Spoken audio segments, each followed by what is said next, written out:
Welcome back to Cast Me to Hell with me, Seb. And with me, Robbie.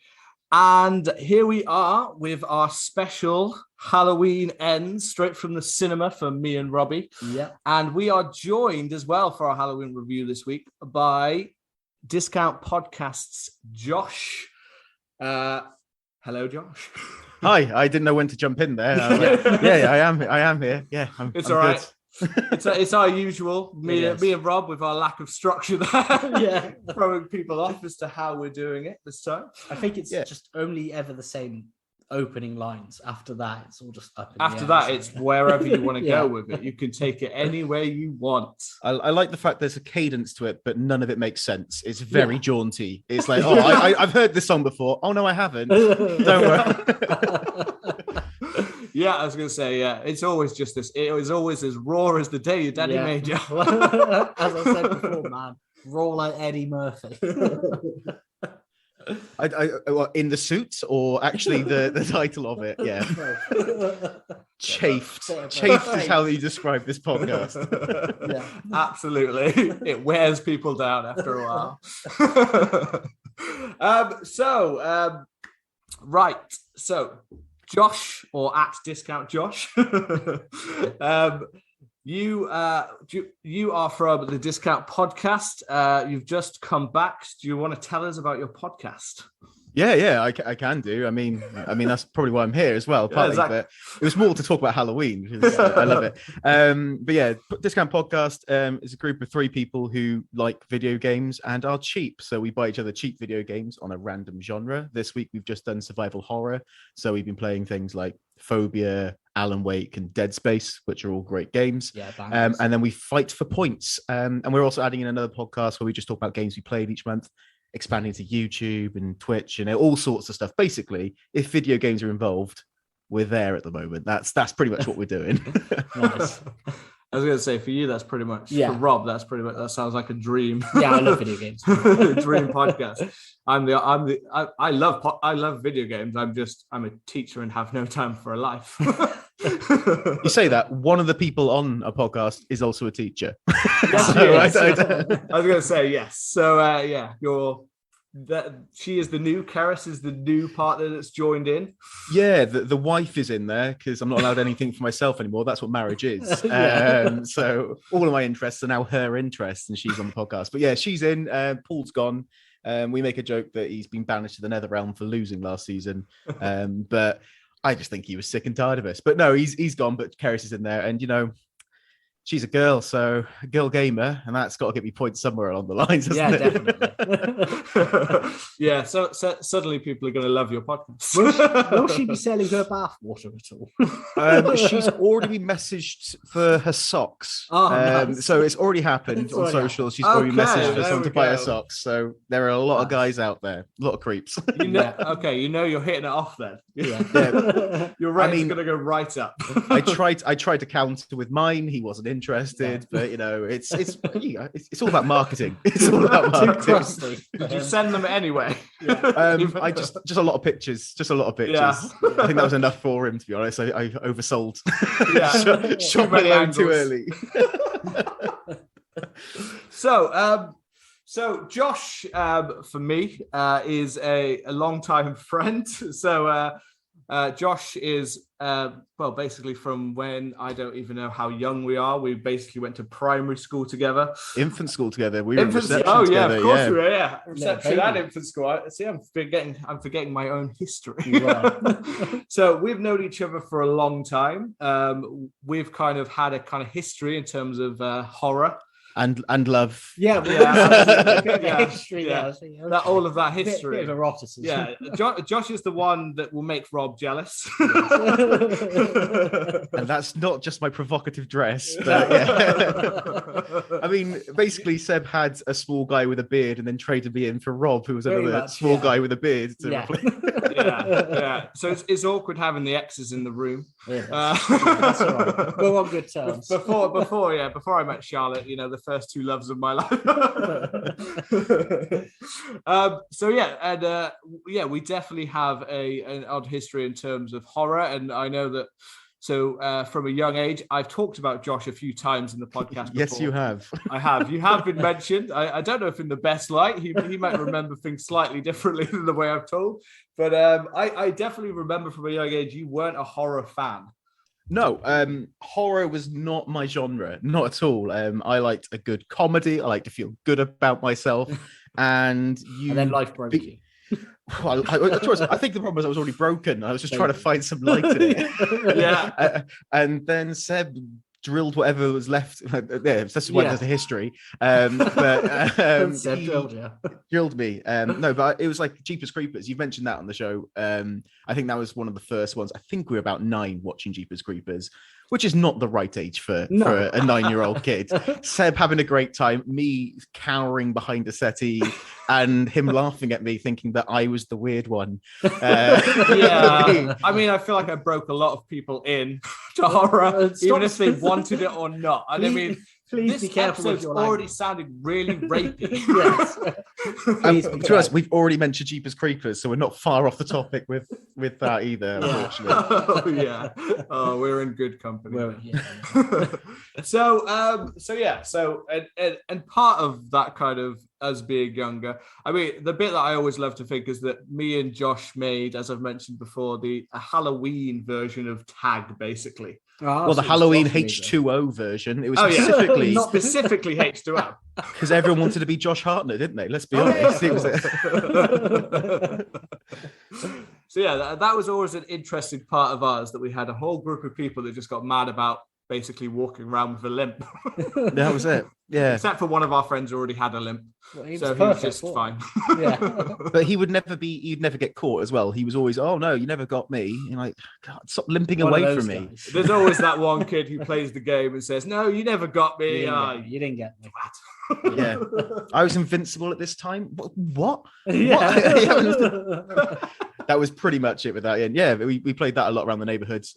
So yeah, horror has always been a thing when we were younger, wasn't it? It was those things and you making it miserable. And I still wasn't big on horror, even though I loved that film. I didn't get big into horror until I'd say about 18, 19. I started going, I get the art form now. I get it. I mean, slashers, always love slashers. Yeah. Give me some Friday the 13th. Give me things like that. I love them. Supernatural, still not interested in them. A lot of them I think are a bit meh, but I love a creature feature. I think ghosts are played out.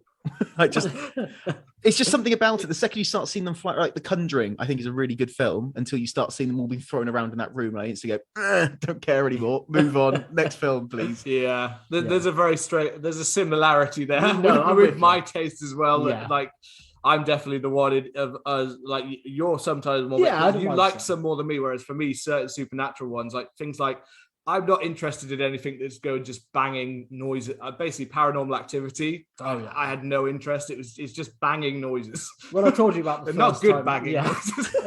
And Seth knows something about that. We've already talked about this. Yeah, I told you the first time I watched Paranormal Activity was before I wore glasses, and I watched the whole film not scared. And then when the body's thrown at the camera at the very end, I thought it was a tennis ball. So I was like, oh, that's not scary at all. The film's over. And then I had to rewind it and move forward about 2 meters so I could actually see that it was a dead body. And that's how you learned you needed glasses. Yeah, that's how I know I needed glasses. You've also been playing tennis wrong your whole life. Yeah. Right. So we are here to talk about Halloween Ends. Yeah. We are going to have a spoiler-free from now. We will tell you when that spoiler-free era is going to end, so that you're very clear. We will have a clear countdown, followed by something inappropriate normally. Yeah. To kind of make sure you're out of the way. Or if you just don't like inappropriate things, then you're already in the wrong place. This is a dark and dangerous place for you. Yeah.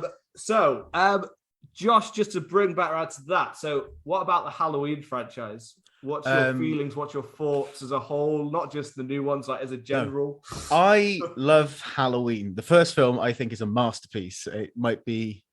It's top 3 horror film of all time for me. Up there with, I would say, The Thing and Alien. Up there, I think they're up there. I mean, John Carpenter in general, genius. I love it. I love it so much. I'm wearing a Halloween shirt right now. I've got a Halloween tattoo on me, and Halloween is great. The rest of Halloween is questionable. I think the first 3 Halloween films are good. After that, it gets a bit ropey. I don't like Rob Zombie's version of it. Not that I hated it, I just didn't like it. And these ones have been a journey. I think Halloween's great. I think the concept of it, I like what John Carpenter originally wanted to do with it. Originally not have a number 2 and just go into Season of the Witch and make it an anthology series. I would have really loved that. But alas, we have milked poor Michael Myers dry. Much like the actual actor Mike Myers, who has no good ideas left. Yes, we are. People who listen to our podcast know that we are big Halloween fans. We have mentioned it probably more than people care to know. Yeah. We've done a retrospective of almost every film of the franchise. I think the only ones we haven't done are Rob Zombies. We're saving those for, I don't know, when we're having a down day. They're not as bad. They're not as bad as Busta Rhymes' addition to it. No. The Busta Rhymes one is just pure. If you've got a guilty pleasure, maybe then there's something to enjoy about the fact that they went that off the rails. And the only one of the few people in history to ever beat up Michael Myers is Busta Rhymes with Kung Fu as well. With Kung Fu, Kung Fu. Like just random that he says he likes TV shows about Kung Fu, and suddenly he's a fucking kick-ass master in that film. Honestly, it feels like they were trying to do a tie-in to Def Jam, those games that came out. Like, like, we're going to put Michael Myers as like an extra character in Def Jam's next game because we've got this going on. You can throw Snoop Dogg in front of a train. I mean, the whole of, to be fair, it wouldn't be surprising. The whole of Halloween Resurrection was basically, right, what's really popular in horror films right now? What's just popular in general? What can we shove into? Yeah. And then they're like, I guess we could put Michael Myers in this film. And there you go. You've got it suddenly. You were just talking, in fact, about that you tried to rewatch Rob Zombie's Halloween 2, which I myself think for me is possibly one of the worst, if not the worst Halloween film for me. Yeah, I tried to watch it and I forgot just how terribly bad visually it is. And half of the time you can't even see what's going on. I mean...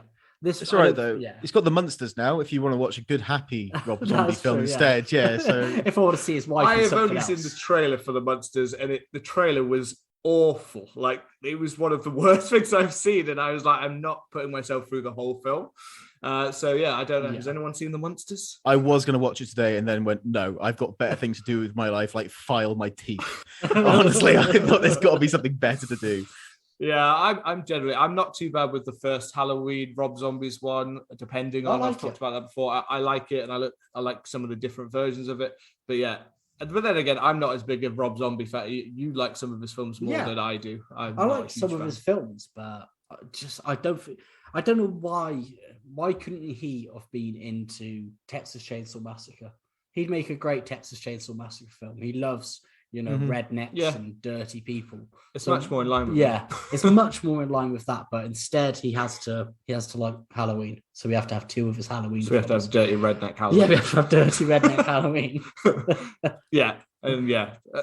But the reason I was thinking about Halloween 2, and I'll come back to it later, a little bit later, but it is the fact that Halloween 2 has some very odd and questionable choices, and it probably is the one Halloween film where I went, really? We're doing this? Like, for anyone who's seen Rob Zombie's Halloween 2, the whole basically rip-off Friday the 13th for the mothers telling you what to do in some weird white horse. Yeah, because in Rob Zombies, there's a reason for his killing. Remember, he was bullied and he misses his mummy. Yeah, he was bullied by the kid from Spy Kids. But in one way, I could accept that in the first one. But in the second one, when it's like, oh, no, that's not enough. Now we have to say that mummy told him to do it. And she's been there the whole time. Like Jason Voorhees' mother's been telling him to do it. And it's like, really? When we're all willing to accept that a circle of druids have put a cursed thorn inside Michael Myers is more believable than his mummy's been telling him, we know something's gone wrong. Yeah. Definitely. Oh yeah, I'll take Paul Rudd's Tommy Doyle film all day long. Let's actually talk about the film, but no spoilers for now. So I don't know who wants to kick off, Rob. I genuinely don't know. There's so many weird things. I said, when we were watching it, I kept turning to you at multiple points and laughing. I don't think there's anything. The performances are okay. I think the story is. I don't know. I respect that they tried to do something slightly different, but why are you doing something slightly different in the third film of a trilogy? It's almost like the fourth film of a trilogy. Technically, yeah. It's almost like if in The Return of the King, instead of going to Mordor, they then had to go and destroy the Death Star. It's like you're switching gears in the third film. Definitely, yeah, I get that entirely. Yeah, third films. You're listening. I go, oh, actually, yeah, Star Wars. Instead of it's not he's your father. Oh no, I'm you from the future, and now we're going to go back in time, and we're actually going to I don't know, save the dinosaurs. And why are you doing this? I want to see what I've come here to see. Exactly. It just felt so undeserving, and there were odd character choices. I mean, for instance, I can't remember his name, Frank, the guy who plays the sheriff who died in the first one, Will Patton, and then he's back in the second one, and now in this film, I said to Seb, how has this guy in the space of 4 years become a senile old man who's just walking and stumbling around a supermarket? He got stabbed in the neck by New Loomis. But the second film was fine. I can't get I can get why it was like that. I mean, they're both of a certain. They are actually, even though Jamie Lee Curtis doesn't quite look as much like it, they are both of a certain age. Well, yeah, and I do think he's playing his age. But I did get the when you said the geriatric, I was like, there is something very, very older about it. Because he's meant to be 23 and 78 essentially, isn't he? So what is he meant to be, like 65 now, 67? So it sort of makes sense. But then Michael's about 17 years older than that. So and he's walking around fine. But yeah, and I also, what was her name? Carl Richards. I was sure I watched all the recent films again, and I was sure she was dead. I'm sure she died in a previous film, but she was there, not acting again, but as a bartender this time. I was thinking, you're here just to get people in who watch The Real Housewives, just to watch this film. And I couldn't work out why she's still there, because she can't act, and she added nothing to the story. And when she was on screen, she was painful. Yeah. I mean, I thought that Jamie Lee Curtis and Andy Muschietti, I thought they delivered some decent performances. It's just the story was just so strange, and we're introduced to a new character, and then he suddenly becomes an extremely quick love interest, almost within the space of meeting them. And I don't know. Yeah. The story for me just felt all over the place, and I kind of appreciate they tried something new, but it was just, I don't know what. I'm not, because and Josh, you mentioned that you'd watched this at about 9:30 this morning. I did. I finished a meeting in work and then put this on. So I guess you've had a little bit more time for it to kind of settle in your brain, whereas I feel like my brain is still working through what's happened, like some kind of trauma. Yeah. I'm not against. The thing was, I wasn't against. I was actually almost expecting it to do something like this. I was expecting Michael to take a proper back step in the final part. I was expecting, after Halloween Kills, it is basically almost a Michael film. Most of it is for let him free. I was expecting that. And I was expecting there to be much more focus on Laurie and let her get that, because the first one, although it is Laurie's story, it does kind of get shared between several people, and it's kind of a bit of both of their story. Yeah. The middle one was more Michael, so I expected this last one to be more Laurie front and center. Yeah. And again, I would have been perfectly happy with this kind of, because there's a part early in the film when we have the new character Corey, and we have going past the opening for now, which I really liked the opening.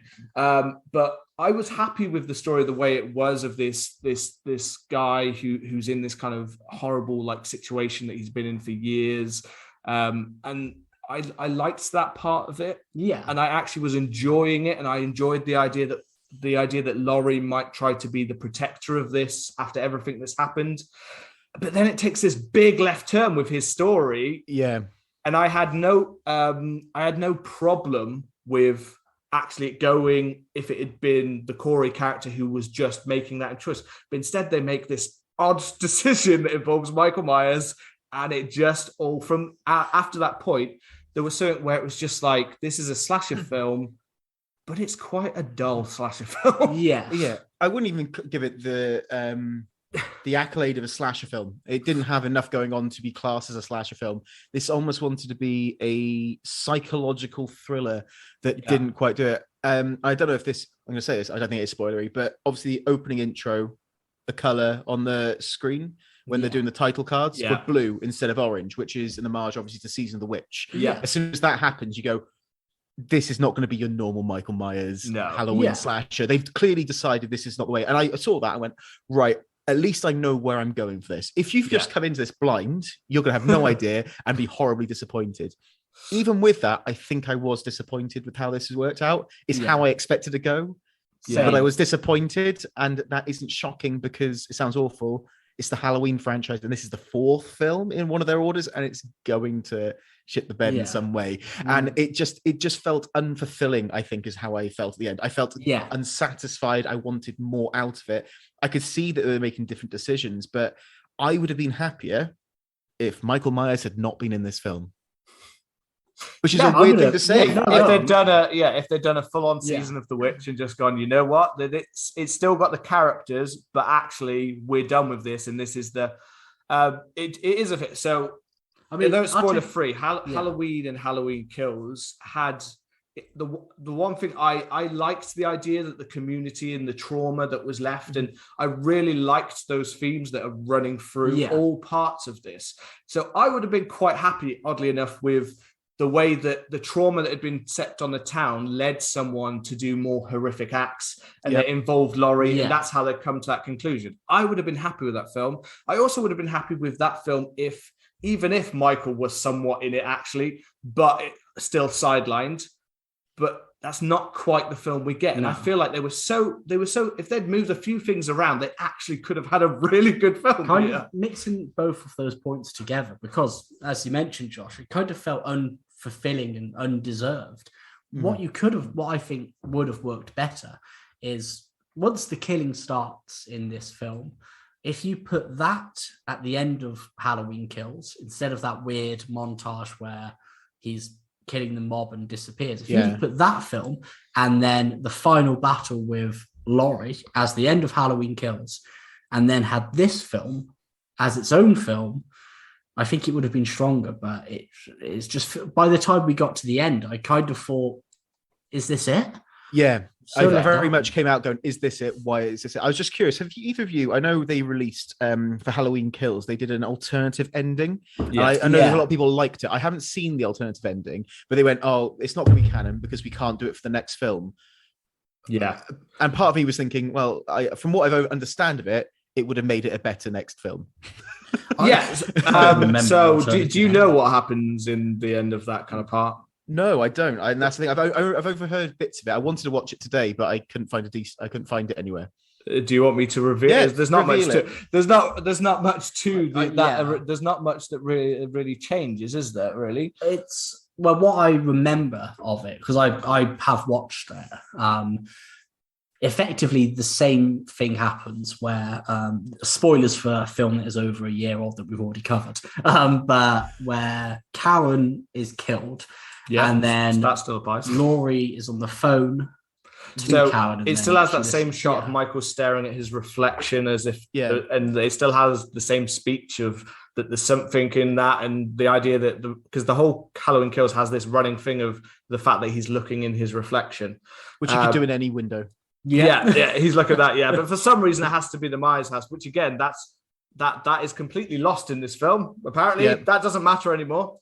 Nope. So apparently, that bit's completely, even though that is left in the theoretical version of the original film. So that bit's just completely we decided that his house isn't that important anymore because that part. But it ends with basically Karen's phone rings in her pocket, and it's Laurie ringing from the hospital. And then she hears a noise on the end breathing. So Michael's picked up the phone. You don't actually see him pick up the phone. And we just hear breathing. And then I think there's a moment of almost like she knows her daughter's dead. And she says, I'm coming for you, Michael. Yeah. And then she walks out. That's it. There's not much to it. It's that. So they could easily have still had that in for this film, and it would have been a nicer ending. I think the only reason they didn't is because, and I don't think it's much of a spoiler to say that Laurie is in a much more, well, at least she's putting on the persona of a much more psychologically in a better place person. Yeah. I mean, should we do final thoughts, non-spoiler? Because it's hard to talk about this film without spoilers. I think for non-spoilers, though, I think to not completely write it down, like, there are some things that are positives. Have we got any positives that we can add in? Because I have got positives. There was some of the spoiler-free positives. Yeah, spoiler-free. I thought the first act kind of set things up. I didn't quite enjoy the turn that it took. Some of the kills were okay.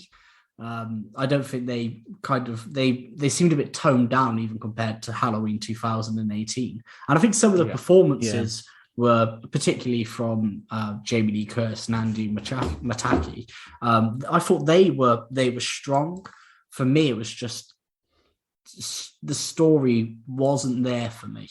What about you, Josh? I'm trying to find some positives. The positives is that we're going to get, if we get Halloween films again, they're going to be different because it's ended the series. And I'm interested to see if we do anything else with it. But I agree. I think it opens interesting. I like the changes.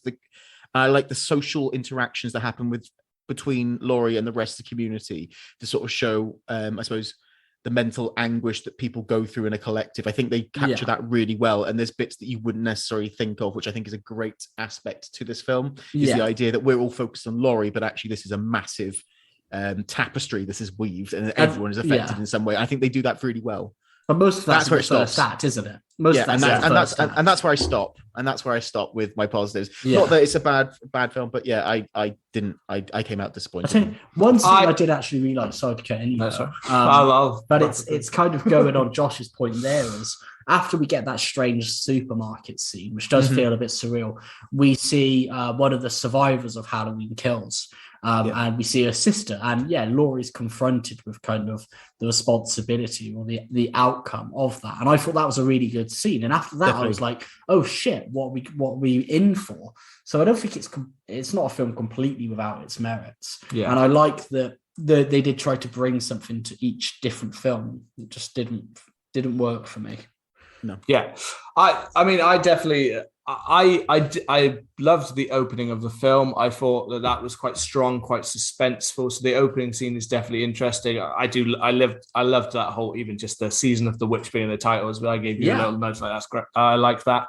I like the fact that they've taken the first 3 installments of the original films and they've kind of we've something that's not similar to Halloween 2 or Season of the Witch, really, but there are little parts of it that they've obviously taken little ideas from the sequels that are no longer canon, but we still have that 40 years apart. I mean, all of these films are exactly 40 years apart from their original first 3 films in the Halloween franchise. Oh, yeah, I guess so. So they are all exactly 40 years apart. So it's nice that you've got that kind of link up between each of those. But I wasn't so against the earlier parts of the film, the characters they were setting up, the still building on that community and trauma of the people in the town.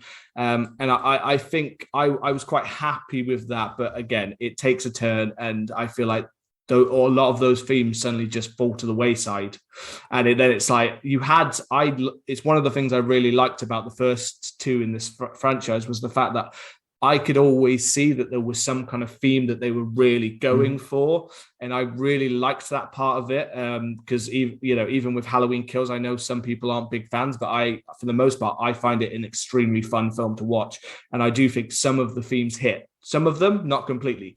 But with this one, although I like the ending, and the ending is something I think will draw most people in. That's the part that people have come to see in this film. But again, even then, it feels a bit short, and I also don't think it makes complete sense with what we've seen happen to Michael Myers or Laurie in the past. Not to give any spoiler of where it goes, but it doesn't make a lot of sense where it goes. But I do like one kind of last scene that involves the two characters, I guess, together, kind of thing.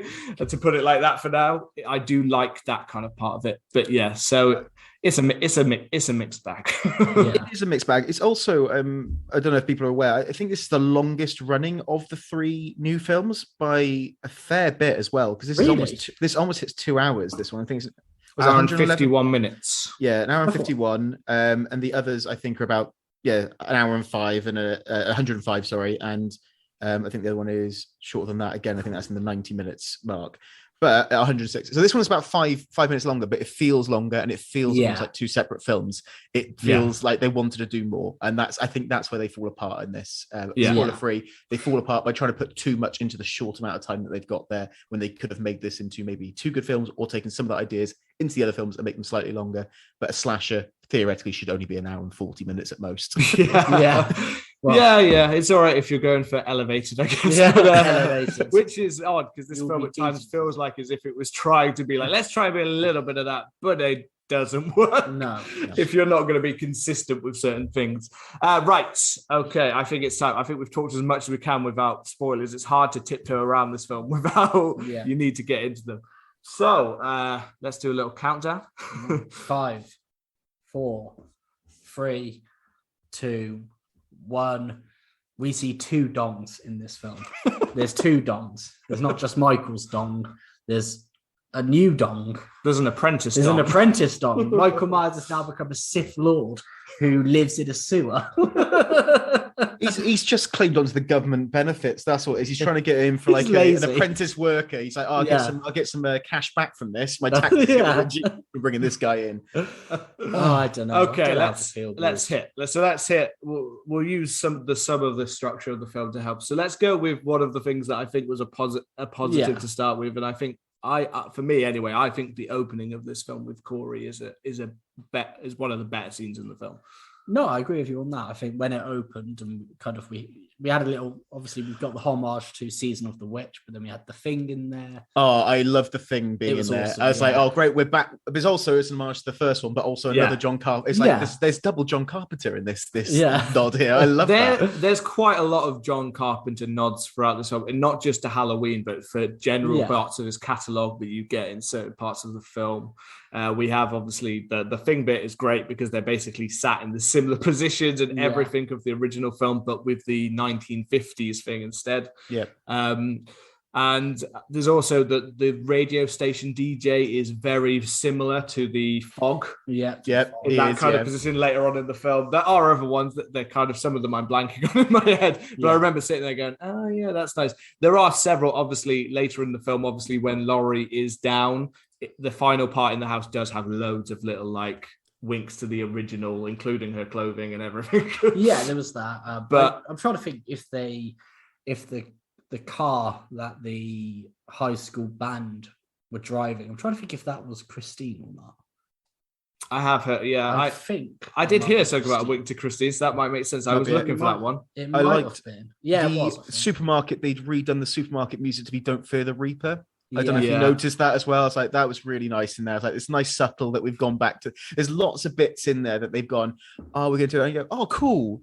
But an homage does not a film make. That's very much how it felt. The other two films had them too. Had great homages to the original, but they also had a much more consistent, I think, ideas or plots for where they were going. I think the best homage in any of them is the 3 masks from Season of the Witch being on the victims in Halloween Kills, and that's the best. Here you go. This is everything. And after that, they weren't going to do better homages. They weren't. No, it's so well done, isn't it? That homage. And they weren't. And then they didn't even do a better film. At least do a better film if you're not going to get the nods in. Yeah. So I just think, sorry. No, that's fine, man. I think for me the opening scene particularly, I thought that what was his name? Corey? I keep want to say Corbin. But I kept thinking that Corey was going to be set up as almost like another hero, as if he was going to have a redemption arc. People expected him to be a new modern day Michael Myers. And maybe Michael comes back, and as he starts killing people, they're thinking it's Corey.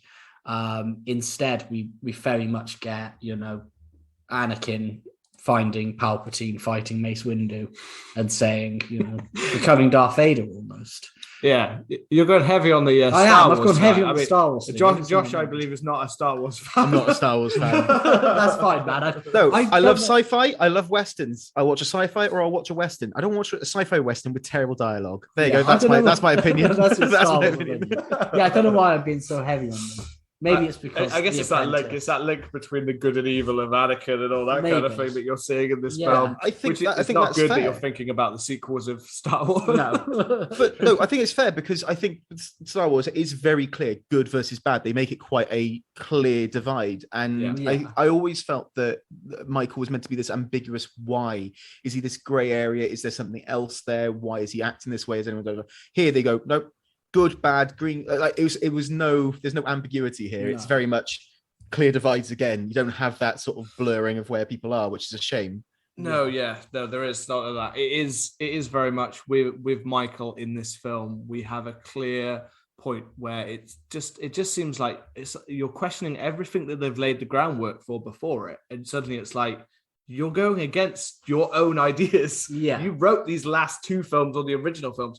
You are literally contradicting yourself over and over what Michael Myers is. You've already talked about what he is. And we see, when we see Michael, which is very few times, but when we see Michael, he is literally in this weakened state, which I'm fine with the weakened state. And they even imply that killing is something that gives him extra power kind of thing, which is something they did say previously, but then it does make me go back to then it makes me think back to 2018 and go, right, well, he sat there for 40 years, which we assumed was just got built up rage that he's got on that night. But at the same time, it's like you're saying if he goes a long time without killing, he suddenly gets really weak, is what you seem to be implying. And it's like, okay. I got it that because he got battered at the end. Yeah, I was thinking maybe. But he didn't seem like that at the end of the last film, is my contradiction to that. He didn't. He got up and he destroyed that whole group. In this one, he literally seems like an old man when you first see him. I think there's a blood. The way I looked at it was that obviously he got the new doctor, didn't he? Not Loomis, Dr. Sartini. Sartini, that's it. But I wouldn't be shocked if he was doing stuff to keep him enraged, that sort of thing. But it's almost a bloodlust that powers Michael, isn't it? That beating and stuff it almost empowered him. But then I don't understand why he'd be hiding underground for 4 years. That's the thing I don't get about it. He has the opportunity to go off and do what he wants to do, but instead I'm gonna sit in a sewer. Does he even exist? Is he actually there? Is that what he's meant to be? This seems to be one of their links to like Halloween 4 when he's hiding in when he's hiding inside of the bunker kind of thing, under like he gets pulled in by a guy, doesn't he? Yeah. But it's kind of like he's in a sewer kind of tunnel system. That's in 5. In 4, he's in the coma. 4's got 5, because he gets blasted at the end of 4, and then that's why he ends up, and that's the explanation for how he's somehow still alive after they've blasted the hell out of him. But it just felt a little like, why is this guy sitting here? Even if he is in this weekend, but it sounds awful. He's surrounded by homeless people. Yeah, like there's a commune not too far from there. What's to stop him going in and getting it when other people have already said, like, well, you see later that the old guy's like, I've tried to go in there to take it and I can't get it, sort of thing. That's my mask. So he's obviously got some strength to deal with these others, and then he also sees the evil in. This is the thing. The things that are laid out at the very open, like, so from the opening of the film, we get this whole idea of that the town has been in chaos and the community, and there's been a lot of murders and deaths, or people have. So we had, I believe his name was Oscar from the original film, who got like he got impaled through which was one of a really great death in the 2018. And then we see his mum, who has dressed herself up in the same outfit and hangs herself in a thing. Yeah. And again, this is at the point in the film when I was like, okay, I like these little touches. I like the idea that the community has kind of gone the wrong way and it's actually led them to more anger, more fear, which I think was the best part that they'd kind of built up. And I was like, this is the theme it feels like they're going to follow. But we get all of this idea. But then again, so all of that went away. All of these bits where I was thinking, okay, I can get this. I can get that that Corey might go from, and just to think back to what happens in that original scene, obviously, where we have him kill the young boy accidentally because he's a little shit. And everyone thinks only shock in the film. Only time in the film I went. The rest of the time it's been like, but like that bit, I was like, oh god, we're going something good with this. I think that's the only time I heard in the cinema. I will be like I think we mentioned earlier about what people would be expecting. I was having a look around the room and people looked bored. In fact, I'm pretty sure there were 2 sets of people that walked out at certain points through the film. Which is always disappointing for a horror movie. When it's this kind of one, you like anyone can say what they want about Kills, but Kills was never boring. No. At no point did I find it boring or dull, and I never actually expected to find a Michael Myers film that boring. I don't even think at times I didn't like it. I thought it made absolutely stupid stuff, but I don't even think that all the time Halloween, like Rob Zombie's Halloween 2 was even that like dull at points. Like at least it was being violent and over the top. It just wasn't Michael Myers to me. Yeah, I mean, you'd be surprised, man. Try watching. Yeah, I was going to say I haven't watched it again in a long time. I didn't want to put myself through that. There are bad sequels. I'm not trying to necessarily say that this is absolutely the absolute worst like of the Halloween films, because there are some parts, but I liked that train that we were going on with the idea that Corey might be pushed to the point of being something that he's not, and the idea that Laurie would have to be the one to pull him away from that, take him away, that she might have to, she's almost trying to get in there before, and maybe the tragedy that comes with the fact that she fails at that or things like that. I liked that idea, and I liked the idea that almost what Michael has put in the town has built such a fear that the town is literally destroyed based on what it is. And the idea that maybe they need to come back over it, or like you said about Corey, maybe he needs to be that people think he's bad, but they actually see the good in him. But again, it had to be some kind of horror element to it. So someone had to go bad at some point. Otherwise, but you've already got Michael Myers, and you've already established in 2 films. That's what I mean. You Michael is there, and this is why the second we introduce Michael, though, is the second when all of that bit that I was actually quite happy to see Corey's story playing out. His story goes completely uninteresting the second Michael grabs him by the throat. Yeah, and then like voodoo-eyes him, or stares into his soul. It was I at that bit I literally turned to Carrot. What the like? What? Yes. Why? Like, I see the evil in you too. You are my reflection. You are my window. Like, oh, come on, this is. I was hoping he'd go down there and find nothing and just find the mask or something like that. Something like that. This is what I mean. If you didn't have Michael in this film with this bit talking over his shoulder, you could have even had Michael show up at the end, and as he's at the door and Laurie feels like incapable to deal with, is it Corey? Corey, Corey. He kills him, and it's like the first time you see Michael, and then the whole thing is that bit at the end. I thought it was going to go a completely different way, and the town were going to turn, and it was like Laurie was going to be chased out of town almost by this horde, and it's then the continuation is how I wanted it to go, and it just didn't. And I thought he was going when he goes into the sewer. I thought, okay, this is where we see Michael. This is where he's been hiding out, and then Michael, because there was the homeless dude out there. Michael kills the homeless guy.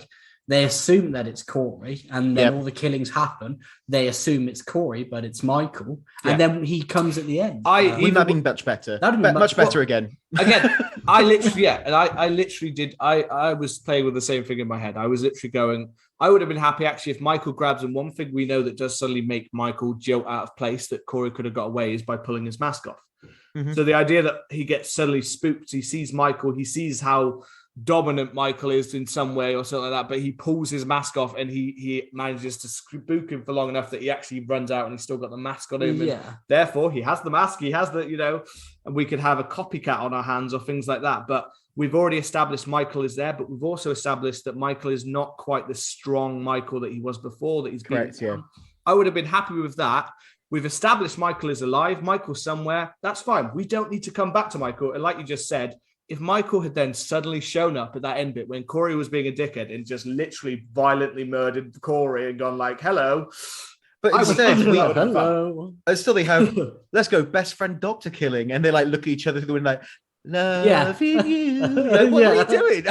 It's not a romantic moment of like, oh my God, look at the horror that Michael's doing. You're like, you've just stabbed the doctor to death. Yeah. Like, what is going on here? I don't understand why they did that moment together and then they were apart. It was Michael getting his strength back, but it wasn't like Corey then went, oh no, what I'm doing is wrong. And he was like, there wasn't like an exchange of power. It was just like, they both went, oh no, killing's fun, isn't it? Yeah, let's keep awesome. killing. It's like, oh, come on.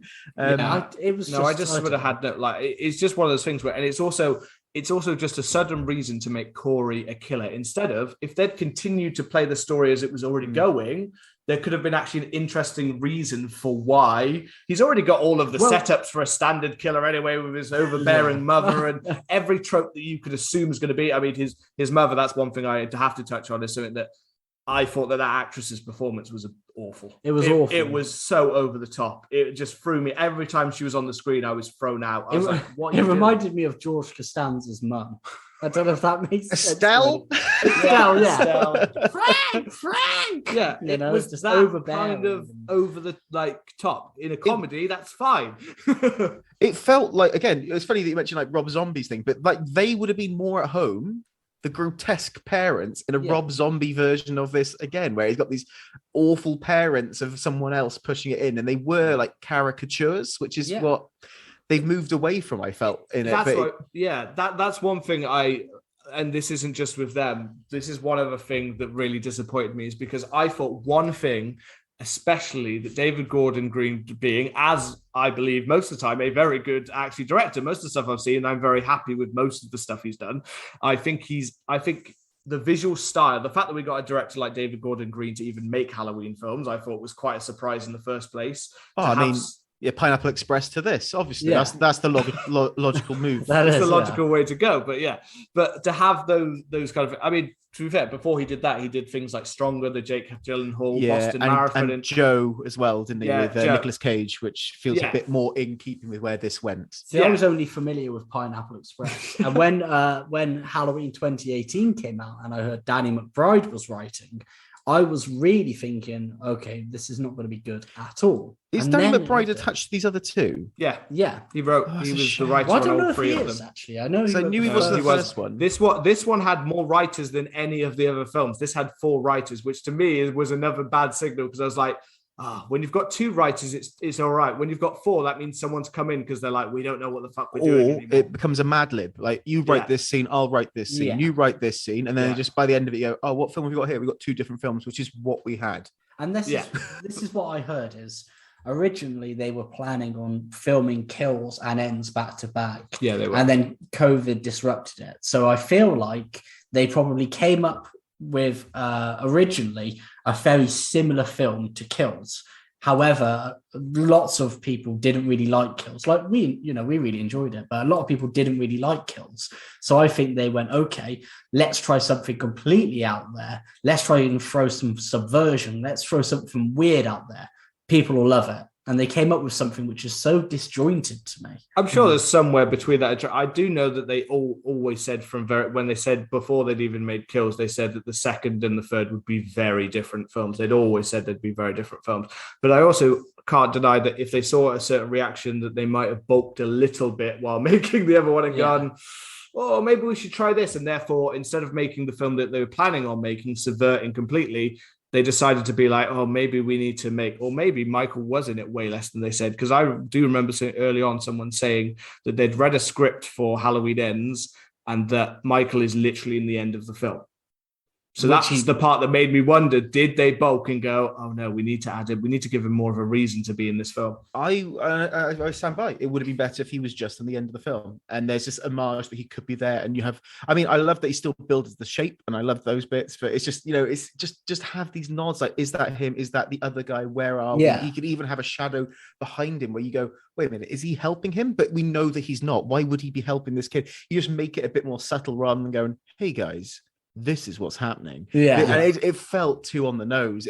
It felt like, oh, good, Michael Myers is my house, stabbed me in the face. I understand now. You're like, no, what I need is not a girl pinned to a board while someone watches. What I need is for him to be fighting someone thinking he can do this kill and then grab a kitchen knife or something that was, and he takes on that and he feels the power. You want something a bit more like, I'm not being trained by Michael, but I am becoming this creature that other people have feared.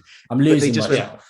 It was the subtlety of being hit in the head with a wrench like that girl got. That's what I mean. The idea that the community had built this kind of an evil had been released in the community was more than enough kind of supernatural era for me to just go, it's fine. Other people, for some reason, are taking in. It's one of those ones where I think you really didn't need to explain. They didn't explain a lot of things here. There's a lot of things that are like, you haven't made that clear properly at all. You've just thrown it out there, but you're not making it any clear. But when you throw extra stuff out there, you start to question, like, you haven't explained any of these things. You haven't explained why Michael is the way he is. Yeah. Why is he suddenly changed the way his attitude to basically just kill whatever's in front of me, basically? Yeah. And they don't explain it. But if it was for some reason that people are just starting to have much more of an anger based on the trauma of the community, and they have this, and for some reason more of them are turning, and we start to see this in this one kid where he was a good person that you see at the beginning, and just the beaten down, the way the community's done it had brought him to that. And maybe some people could have read into it more and said, we think that there's a Michael era kind of evil, but they don't need to tell us. Then that would have been absolutely fine, nice and subtle, nice and clear. But no, they have to go, here's Michael, train him. Well, it's basically close to having like a montage. Yeah. Well, they did something really interesting between Alison and Corey, where after the bar scene, where Corey starts to feel a bit more normal, and then he bumps into, the mum of the kid who died. And that was a bit where I thought it was quite well written, where they were talking about that Alison is seen as a victim, but he's seen as, as a psycho and as a murderer. And I kind of thought, okay, maybe we are, we are setting something up here. But like you said, if maybe, like I said earlier, if Michael had died in Halloween Kills, they'd have put the end confrontation with Laurie on at the end of Halloween Kills, and then this film was almost like about like a superstitious curse on Haddonfield, like people, and then it's about his slow turn. It would have worked really well, and it would have matched more Season of the Witch. It would have matched more. You could have called it the Season of the Witch Hunt, and it's the idea of them going around blaming other people where the evil is. You then have them chasing him. He actually confronts Michael by mistake. He is found being killed by Michael. Everyone then realizes what they should be fearful of, and it breaks apart, and you have your final bit there. That's what it needed to go. But I also think for some people it would that also would have made people look back at Kills and go, actually, it really credibly built to the rage that the community could show, which was a major part of Halloween Kills, which some people were on and off about. But I thought that was a good way to show the whole town's community's trauma. And this would have been the way to pay it off, to kind of be like, even to the point where Laurie Strode, who people had always thought was crazy, but now they've seen she's not. And now they've just gone right back around to, you're the problem. But that was it. They were already in the beginning of this. They are blaming Laurie. They are blaming him. They are finding people to blame for their misplaced anger and fear. Yeah. They just needed to double down on it and go for one rather than turning into a monster. But the story, it felt like they wanted the thing to be, if you treat people badly, they will be bad, rather than maybe manage your own expectations, take some personal responsibility. Yeah. There are bad things out there, but not everything's bad. And it was like a weird message, because obviously the Kills was going to be this sort of like reaction to the masses to COVID, and then he's almost like, oh, you've all been inside for super long, so blame that weird person you've seen and don't trust. That's all that it went. Oh, we're just going to continue with this hysteria, but not in a clever, or I don't know. No, I don't know. I'm just upset, and I'm more upset that I didn't get to see Mullet Boy get killed horribly, because I really wanted him to have a real horrible death that I get to see, and instead it's just really disappointing because he's just dead. And to link back to what I was going to say before, because we've got away from that now. So I'm going to link back to David Gordon Green and the fact that I think that there's something that he brought to this franchise in terms of, and this is more in 2018 and Kills, because I didn't see it as much here. There was a certain style of recreation, like we had that 1978 recreation in the first one, which was really nice. Instead, in this one, we just get flashback scenes where we just show old scenes of the films, instead of where I was expecting to see something like another flashback. But I also think there's a certain style that he brought to the Kills and things like that. We knew that if they were bringing back Halloween, yes, the original film is basically a bloodless film. Yeah. The original Halloween, which is kind of what makes it good. There is basically no blood, almost no blood shown in the film. Opening scene is the only time you really get proper blood. With the sister. Yeah, the rest of it is all mainly you don't quite see it. It's all shadows and play. We knew though, if you brought it to a modern day, it needs to have blood because that's the expectation for horror now. Is that it's got some level of blood and gore. And in 2018 and in Kills, I mean, he brought it by the shed load. Yeah. He had absolutely brutal, full-on interesting deaths. And in this film, that was one of the main points of contention. I think I would have liked this film more if, and it's not that there aren't plenty of people that die in this film, but why the hell are we suddenly cutting off from death? So many deaths get just that sudden edit off, where it's like a scream in the back. Why don't we see that doctor get killed? Because the only person we get to see the kills from are from Michael. Yeah. He's the only one they actually credit and gives. Well, not all Michael, because there's the sad, slow kill of Michael as well. But it's a real... It is like they go, well, only Michael's allowed to be shown to be killing because he's actually the strongest one. So you know later on that Michael will be the one that comes. You're like, I would say there were two. It's only when it's the Michael mask is basically on is when we get slightly more. The other ones, and I know that yes, Corey is meant to be amateur and things like that, and but suddenly he puts Michael's mask on, and there's a big jump in how an amateur he can be. I get that. I guess they're trying to, I don't know if they're trying to imply something or not. I don't really know. I didn't know at that point. I was like, are you trying to say that gives him extra? Or are you just literally going for suddenly he's more confident? It might be more of a comment about online media. You feel safer to be a more dick if you've not, haven't got a screen, you've got a screen in front of you.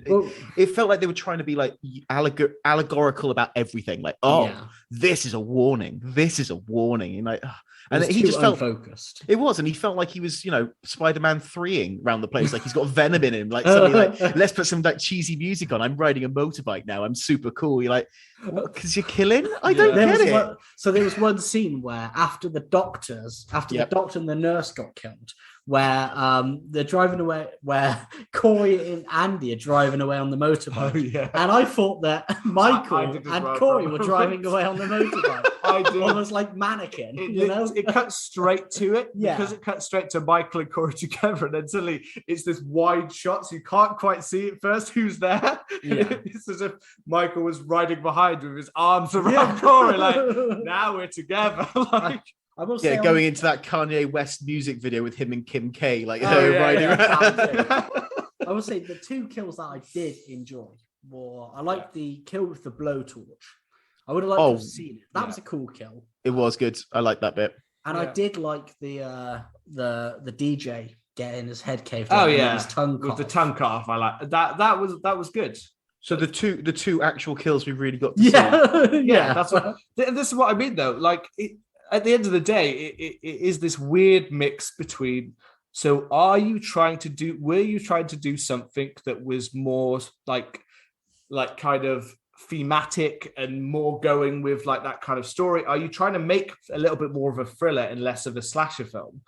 But at the same time though, because they've pushed themselves and because this is the third part of a new trilogy and people are expecting a slasher film, they're still doing it, but they're doing it to a toned down level. And let's be honest, like that's the problem. Most of Corey's deaths and stuff, I'd have no problem, but even if there is him fumbling about with something, I still wanted to see the deaths purely because that's the expectation they'd already built into this new franchise, that we're going to get to see some and I was sad also because I really liked the style that David Gordon Green had brought to the Styles of Death that had been in the last two films. Hell yeah. So I was exciting to see more of that. And that one with the DJ, I think, is the only one truly for me that actually looked a little bit like that. Yeah. But looking at the other films, you had the podcaster where he got absolutely battered and then they dropped his teeth on the floor. I thought that was a horrifying scene. And you had the police, you had Sartini's head getting caved in. And then you had one of my favorite shots of that out of past years was, the single shot following Michael into the house and then stabbing the babysitter in the throat. And then in Kills, you had some great, really kind Kills, of you had creative tons of good bits in Yeah. those. But like they couldn't even show the head stomp. Like the head stomp was even a nod to something that really he'd done in a previous film, and they didn't even show that. Yeah. You're like, but you've not you've already got the footage, you haven't, but you've basically you know how to create this to make it look like a real show of strength. And I'm not being funny, it's not easy, I imagine. He says, just to cover his own ass, to stamp a head to flat, like in one stamp. But we'll be putting that to the test soon. Because he did that to Sartain, didn't he? In the first one? Yeah, and then he does it to the girl, and you're like, oh, but this is now Corey doing it. And you think, oh, so you probably have got something from Michael. You're not even showing us to show that he has the strength that Michael had previously. And we've seen it. Sorry to cut in, Josh, but I think you're making a good point. So you're making a good point. So shut up. All right. I gotta say, if they'd have not shown it in Halloween 18, and then they shown it in this one, it would have been more effective.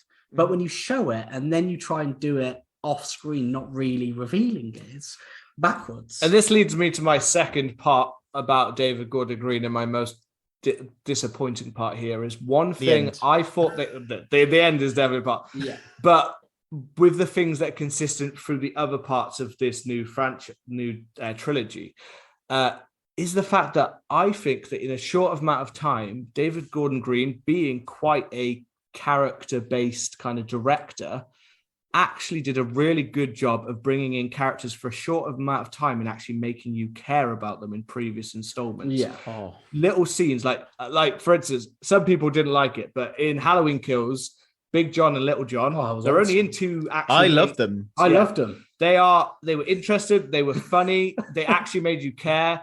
The song that Big John is going to is now one of my favorite Halloween songs of all time. Dun, dun, dun, dun, dun. Well, we're called Big John, Little John on Facebook. We are called that. But it wasn't just that. It's like even the woman who reappears in this film, who you assumed was dead because she got a light through her throat, and her husband. But again, they're only in a couple of minutes scene, but you got an idea of what the characters were. They didn't seem false or like fake. He managed to make, so it wasn't the best one, but even Tommy Doyle was somewhat interesting, but sadly Evil Dies Tonight completely kind of ruined him. Yeah. But Evil did die tonight. Oh, it didn't. It kept going for 4 years. Yeah. I was waiting to hear that line in this film. I was like, is it going to? Are they going to say it? I thought she was going to say it. I thought she was going to say it as it sort of ended as like an homage to Tommy and the people she lost, and instead she gave a really weird, meandering speech that was rubbish that I cared so little about. But yeah, you're right. The characters were nothing in this. I think that's the difference. As you said, like in the other ones, you're like, oh, I'm annoyed. It's sad that they died. Really, they're just two people minding their own business. In this one, you're like, oh, good, they're dead. Yeah. Oh, good, they're dead. So, I think it's the fact that certain characters that they introduced, it felt like a lesser level of horror film, which some of these characters have suddenly come in out of. It did not feel like the same as in 2018 or Kills. It didn't feel like we had these nice character moments before we kill them. Instead, it was either people that weren't likable. I won't say that all of the characters, all of the characters are bad. There are some choices made with Laurie early on. And you said about that weird supermarket scene. Yes, I have, but I liked that because I thought it was going to, it seemed to give an idea of hope for Laurie in the future. I think the two of them, they built that a little bit in the last film. So I could see how that works. I didn't quite understand how they've gone 4 years in a small town without ever actually speaking to each other again, when they seemed very close in Halloween Kills, her and Hawkins. So I didn't quite get that part, but I liked the idea. I felt it was the one time in the film when I was like, I feel like she's going to survive this because it seems like they're setting up a future for her. And I kind of liked that idea that she finally gets that release. Yeah, I liked that part. But the problem is that, and also Corey, up until he gets thrown off a bridge, I actually was enjoying. I thought in the first few minutes of the opening of the film, they actually do a really good job of actually kind of making him quite likable. And after that, I quite liked the fact that he's beaten up. And I think the actor gives a good performance until the point when he's basically told to just be the like lost, dead-eyed boy who's just walking around and takes a girl on his motorbike like he's out some kind of completely different high school like teen drama, like he's riding around, and we get that shot too many times in this film. Yeah. But there are characters like the nurse and Dr. I can't remember. Satay, no, not Satay. Just it's annoying me now because his name is mentioned, and this is another thing that was really good. Is it Dr. If you look in I'm sure I had it in my head a second ago. Sartain from the other ones, thrown it out of my head because it's so similar to that one. I'm sure it was Dr. Mateus. I'm 90% sure it began with M. Because I was like, you have a look at that. I'll finish my point. Yeah, I was checking it out, but I was looking on the wrong film because it was a better film I was looking at. What film were you looking at? Halloween Kills. It's Halloween Kills. It's Dr. Mathis. Mathis. One of the things that I absolutely so Dr. Mathis is mentioned in Halloween Kills. Okay. So the couple, the doctor and nurse who get killed with Marion in Halloween Kills, they're having a conversation. And the conversation is about this asshole Mathis who's basically sexually exploiting this staff. And they're talking about how he needs to stand up to them. And in that film, they had that nice part because she's dressed as a nurse, he's dressed as a doctor. Yeah. But actually, she was the doctor, he was the nurse, which again was quite funny. And we got that little moment with them. And we got a few moments after, and that built up those two characters. So the fact that they mentioned Mathis in this one was another thing, because if you look back to 2018, those two characters appear getting into the car before they're in Halloween Kills. And also the woman who shows the podcasters in the first film to the graveyard is the woman who gets the light for her throat and then appears in this film. They added those little touches. So they'd obviously really thought in advance about those parts, which is so sad when basically Mathis has nothing to his character. Yes. And the nurse is... I don't know, he's a fancy football commissioner. I definitely picked up on that. He was trying to veto a trade. As being in fantasy football with Josh, I was hearing that part going, oh, there you go. I was like, Josh will have pricked up his ears to this suddenly. But... again, it's characters like the bullies that go after Corey. They just aren't interested compared to some of the other asshole characters we get in some of the other ones. They're far more interesting than these random ass bullies here. And the nurse who is just, I don't know. She seems like the dumbass nurse from a really cheap, shitty horror film. And I was expecting the sheriff to show up more to die. Because he's in the first one, he's in Halloween Kills a relatively bit. So I was thinking, this dude's gonna die. And then he just rocks up at the end with his fucking cowboy hat. Rocks up and goes, drive around with that dead body. That's fine. Let that slide tonight. We let that slide in. Yeah, he encourages essentially what was a public lynching, which is a very weird thing to happen. I just don't it just felt off. But the characters just felt flat. They just didn't feel like they'd rounded them off at the end. I've got a controversial opinion though. So I think he liked it. No. It is on that though. I think in a few years' time, when people have watched this film enough and they know what to expect of it, it will be more fondly thought of, and I reckon they've got to go the way that they tried to do Season of the Witch, where they might try and do something different, but they'll bring Michael Myers back, This is in no way the end of Michael Myers, not a fucking chance. No, but I think they'll try. He'll be back. I was expecting some random tease about how evil can pass into another body right at the end of the film, just to be like, he's been shredded, but evil can still pass on. And it goes into the granddaughter, and she might actually do some decent acting in the next film rather than the garbage that she put out for this film. I don't know. I liked her in it. I think she was all right. Yeah. The scenes she had with Jamie Lee Curtis, I thought were good. But the scenes that she had with anybody else betrayed the whole build-up that they've done. This is the weird thing for me. So I had a few problems with her in Kills. There were certain parts. There was the part in Halloween Kills when Cameron, her boyfriend, gets brutally killed on the stairs, which is such a great death. It was so brutal. He gets fucked up. He gets pulled up and down in the stairs. Then he cracks his head as he walks out. It's just so good. It is so perfectly kind of Michael that he's just suddenly very inquisitive. That is one thing in Kills that I absolutely loved, is the fact that he's very playful in that film. He's kind of like a child playing with his toys. He's like, when he has that part with the woman who gets the light for her throat, when her husband when he picks up the knives and he's just trying several ones. Yeah, and he's just having a go. And that's what I liked about it, is that the fact it was Michael let loose, and it was a homage to all of those shitty sequels that you might see, but it was doing them in quite a fun way, and it was just going full ahead with it. And there's a scene with Cameron, when that's Andy Machek, her name is, and the granddaughter, and she screams no, and I was just like, that just doesn't sound good at all. And she does it again in this film when she walks in on Corey. And I was just like, no, you're not making me believe that you actually give a shit. You just see flat. No.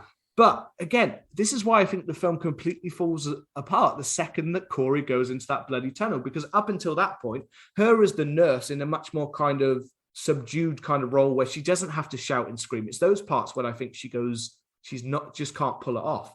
When she's just the granddaughter and she's the nurse in those parts, I thought she was fine. I was really actually liking her and Corey together. But the second she's going in with his bad boy ways, like he's fucking, like you said about Venom before, like he's suddenly literally expecting fucking Tobey Maguire hair to be like slicked across and black eyeliner to appear on his James face. Brown playing. Even if that had been the 4-year jump that we see, like he gets thrown off that bridge, the kids run away, we see him go into the tunnel, and then he starts doing it rather than like, oh, overnight I've just gone in here and now I kill people. Just have him build up, and you have the community sort of doing all these things. Is he to blame? Is he got, like, you put the break in at the jump partway through the film? It would have made sense, but it just exactly. Yeah. Is it? It feels like that no one liked it. Yeah, that's it. You could have had, is it Corey Michael? Who knows who's actually doing these killings? What's causing it? And we're all thinking it, but actually Corey isn't a bad guy. He's just living under a bridge, and he comes back and saves them at the end because he's just trying his best. You could have done so much more. And and it prevails. Yeah, that's what I mean. That good thematic actually prevails, that he just basically, after that happened to him, the trauma of everything, it just made him go away from society. Like, I feel like at that point he would have wanted to do that. That would have just worked better. Not to say that we're doing a lot, but we're pitching about 4 or 5 versions of what this could have been that would be better, which doesn't scream that this is a good film to go watch, really. But I don't think it is. I'm being honest. This is a sad thing. So when I knew it was, and I said this with Halloween Kills, I was really disappointed with Halloween Kills that it got that streaming release at the same time as the cinema. But at that point, it was still kind of within the code. So I was like, okay, that's fine. But with Halloween Kills, I think I saw it twice in the cinema, because I was like, even though I could have watched it, I literally was like, this is a great cinema experience to see on the big screen. I would be honest with people and say that actually this one, watch it on streaming. Yeah. So I watched Halloween Kills in the cinema once. I got into a very loud argument with someone in this audience, which is my normal move in the cinema. I get angry with the audience because the guy started heckling before it started. So I thought, you know what, I just need to put him in his place. I did. But I was like, it was heckling the trailers, going, oh, that looks shit. And then like starting the film, and then something like Michael starts off, he goes, oh, this looks really loud. I went, you shut up. I went for him, but that's normal. But I had a bad time, and I think that soured it. I watched it again a week ago, and earlier this week, and I wish I could have seen it again in the cinema. Halloween Kills. This one I watched on streaming, and I'm glad I didn't go in the cinema, because if I wanted to go off and go to the bathroom, I could have checked my emails at the same time. Yeah. I could have done anything. And I don't feel like I missed anything. I would have missed some homages, but that was it. This was the thing for me, though. If I had seen it on streaming first, I would always wonder, would I have preferred it? Because I do firmly believe that there is a different experience that you sometimes get in the cinema than you would at home. You're just more distracted. There's more things that just play on your mind when you're sat at home than you are sat in the cinema. Definitely. And I just think that there's a lot of people who I know who've seen certain films, and I sometimes will literally put it down to, like, I don't understand how you didn't quite like that. And I think it's because you didn't get the full experience of it. You watched it at home on DVD or something like that. You just didn't get the full version of it for people that don't like certain films and certain things like that. I feel like you just didn't see it properly. It's not that it's not that opinion based, but there are just certain films where, like, if you had seen it with the full way in the cinema, then that would have worked. I'm a massive cinema advocate, but I think a lot of people have forgotten how to watch films in cinemas now since the lockdown. Yeah. So people have forgotten what you're meant to do in a cinema, and they treat it like they're at home. So that even if you tell them to go watch it in a cinema, they're not going to get the experience because they're still on their phones. The amount of films they go see, so I don't know. But this is, I can tell you without a shadow of doubt, of not going to the cinema, I missed nothing from watching this at home. In fact, I think I had it better because there's that bit where the mother confronts Corey and I couldn't hear a fucking word that was being said because the audio mixing was so poor in that scene that the music was going which you wanted. I could put subtitles on and I could see what they were being saying at that point. Like I had the opportunity to go back and watch it with the subtitles because I could then see what the actual words were said. This is the thing for me as well, because I was really one thing I was actually excited before we went today. So I had a little peek on Cody and had a little peek on at the film to just I literally watched until basically Corey bikes up to the house. That was it. I just wanted to see those little what's that little thing? I just wanted to see if it worked because I was excited because I was like, if this is as fun as Halloween Kills was, then I would probably go and watch that again tonight. Yeah. I probably would have watched it after this right now. I don't have that feeling to go and watch it again. No. I will give it some distance. I will watch it again. I'm going to. I will see it again. Oh, but don't worry, I'll watch it next October. I'll try and watch all the Halloween films again next October, like I do every year, and get to this film and be disappointed. Well, one thing that I thought was completely lacking from this film that Halloween 18 and Kills absolutely nailed was the soundtrack. I don't even remember hearing any soundtrack for this film. The soundtrack felt more like they'd gone, Stranger Things is doing well right now. Let's do some more Duffer Brothers music. Like, we're just 80s synth pop and we're just going to stick that over. Like, when they're riding the motorbikes, it was all that. And there wasn't anything that stood out in the soundtrack for me at all, which was really, really good. I mean, Halloween 18 had some absolute bangers. And so the Kills. Kills did, it was a fantastic soundtrack. I don't know if John Carpenter had any part of it. I know he had part of the soundtrack. I meant in this one, I have no idea if John Carpenter had a part in any of those synthy rhythm bits, which just didn't sound as good. I don't know. I haven't listened. Well, they had three names on the sound, the composer thing. So they had John Carpenter. Is it Carol Carpenter? Cody Carpenter. Yeah, Cody Carpenter. And some other person whose name I didn't recognize. Well, and I wouldn't be shocked they had those two work in the Halloween parts. The Carpenters did the Halloween theme in different places, and they went, "Hey, dude, you go and do your thing now." Well, they do. They did all of the three together, and they do kind of. John Carpenter does a lot of his own solo music, and his son and this other guy, I can't remember the other guy's name, playing that as well. And if you listen to like John Carpenter's latest album, it's really cool. But it's just a shame that this film had I think that's the difference between the score, maybe, because they're the score, aren't they? They're not the music. So the music choices are the ones that have then gone, we could add in a little extra of this, or David Gordon Green and that have obviously decided they want a bit more of that. In the opening bit with the radio kind of over the top, which was very, again, kind of John Carpenter, the radio introduction, as I said. Yeah. And then you had another song, which I've never heard before, but it sounds like a very old kind of Halloween band. I really loved that part. But then all of the music that played over basically Corey on a bike was awful. It was very much like we're changing the way that your Halloween feels. You guys aren't getting the Halloween you want now. It's changing, and the music always is a big talker in there. I think it's very telling that now John Carpenter is talking about going back and making movies after this film was finished, which makes me think he wasn't happy with what the product was. No, we said about Dead Space, didn't we? Yeah, that's the problem. He wants to do a Dead Space film right now. Which would be awesome. That would be awesome. Yeah. Because he's a huge video game fan as well. Yeah. But yeah, I think him kind of going back and things like that is just, I don't know. He has said that he's been advertising and saying that this is good, but then they always do at a certain point. If they're a major part of certain films, they will, and he has kind of taken a back step with the actual making of the film and kind of just left it to them and kind of just said it's very different. And, left it to be fair, Jamie Lee Curtis said people are going to be angry with this film and not in that way. Like, she just thinks she said that she's happy with it. She just knows that it was going to be divisive and that it was going to make people that weren't going to like it. And I'd have no problem with divisive. As I said, I'm not one of the people who are like, no one's died in this film. This is shit.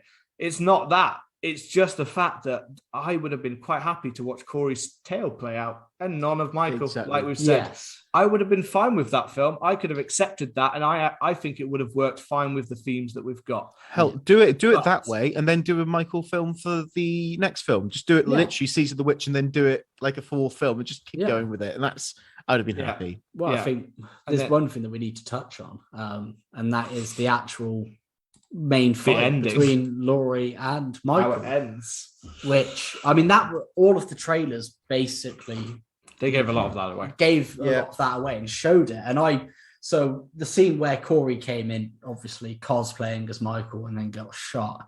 When he'd stuck the knife in his throat, I went for a piss because I went for a piss a lot. I forgot. I had to tell you that he killed you. So you didn't actually get to see the bit when Michael first shows up. Yeah, so I didn't see that. So I don't know if that was good, but for me, it goes back to the whole thing of just feeling undeserving. And that's the one point when the score did kick in, and it did feel back to like the original. And we had lots of those shots of Laurie where it was like, she's leaning against the side, and you're like, that's very original Halloween, and what she's wearing. The first person shot of him grabbing the kitchen knife, first Halloween. You got all these bits, grabbing the knitting needle, very first Halloween. Yeah. Like there was lots and lots of bits that were like, oh, this is how it feels. But oh, you didn't really think I'd done it when she shoots a pumpkin? You're like, no, because I can tell that sounds like a pumpkin being shot. Yeah. And then brains aren't orange. I did mind that bit because I don't know, Seb's might be. Well. Yeah, Seb's I don't think Seb's got a brain. How rude. And then they got them on the table, and I mean, I like the fact that there was clearly a hindrance to Michael in this fight, and they played into the fact from the fingers that he'd lost in Halloween 2018 from the shotgun blast, awesome. And they did those bits. Got him on the table. I was thinking. I think that's why they introduced earlier in the film that this, even when he kind of kills a person or two, I think this is the main reason why they included that part where he's weaker than he was before. He lifts for Laurie to have a chance. He lifts a woman with one arm on a knife. Oh yeah, I'm to believe that he's not strong now because, like. He's always been able to do that, but so he is still strong because he still manages to fling around and hold her down. But I think they just added in that maybe he's not. He is weaker and he's not as superhuman as he was. I think that is their way. I'm not saying it's a good way. I'm just saying I think that is them trying to be like, we've shown that he's a little bit weaker. Maybe he's not quite the superhuman man that he was before. This is how she's able to defeat him. If it walked in like Halloween Kills early on in the film, one had walked into that room, she would have been fucked. But that's it for me. Like you spent 2 films stressing that, he's spent maybe 40 years waiting to come and to end this. And for this to be the end of Laurie Strode's story. And then in 5 minutes, Michael gets bodied. And he's been in the film for like 2 or 3 scenes before this, It just felt, it's so There's no way for fans of Michael Myers to not be disappointed with that, obviously. If that happened like I said, if that had happened at the end of Halloween Kills, maybe after Karen dies, Laurie leaves the hospital, she goes back to her house and Michael's there. They have that exact confrontation. It would feel slightly better because, they've had a fight the same evening in the film. It's just this was as fulfilling as saying, oh no, Michael's fallen down a well. Yeah. Like, oh no, he fell down a well. He's drowned now. That's a shame. Yeah, he's dead. Oh well, it's over. And someone fishes out his mask in a basket, like in a bucket one day, and goes, "Oh, I wonder what happened." And that's the sort of level of excitement I got for this ending. It's not. I mean, it feels it's short. Like after all of that, you expected it to go on for a while, but it's short. The car parade was longer. Yeah. When you're parading the dead body of your nemesis for longer than the fight, is that a real good fight? It is, because you said the part that you missed. Obviously, Michael comes in and he reaches. You see his hand reach down and pick up the mask when Laurie's kind of lying against the side in that very original shot. But Corey, even though he's been lying on the ground like that for a while, and we've already said he's not supernatural, purely for the only reason that everyone in the audience is now in the point where they're like, I really wanted Michael to kill him. Corey comes back alive and jumps up and grabs Michael, to which Michael then basically twists his head around to break his neck. I think that's how it played out. And then, so Laurie hears a slight noise, so then kind of gets herself ready.